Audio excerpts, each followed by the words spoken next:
আসসালামু আলাইকুম এভরিওয়ান। আজকে করব তেল ছাড়া ওভেন বেক চিকেন ফ্রাই। প্রথমে চিকেনগুলো ধুয়ে এতে soya sauce, oyster sauce, Italian dressing,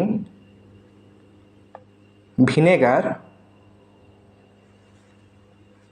BBQ sauce, কিছুটা ধনিয়া জিরা গুঁড়া, হাফ চামচ করে আদা রসুনের পেস্ট, এক ফালি লেবুর রস,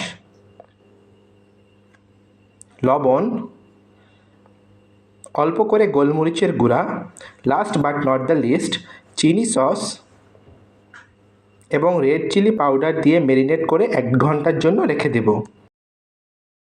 এবার ওভেন ট্রেতে ফয়েল পেপার বিছিয়ে চিকেনগুলো একে একে দিয়ে দিব।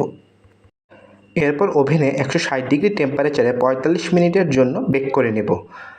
মাঝে 2 বারের মতো চিকেনগুলো ওভেন থেকে বের করে উল্টে পাল্টে দেব। তাহলেই হয়ে গেল হেলদি চিকেন ফ্রাই।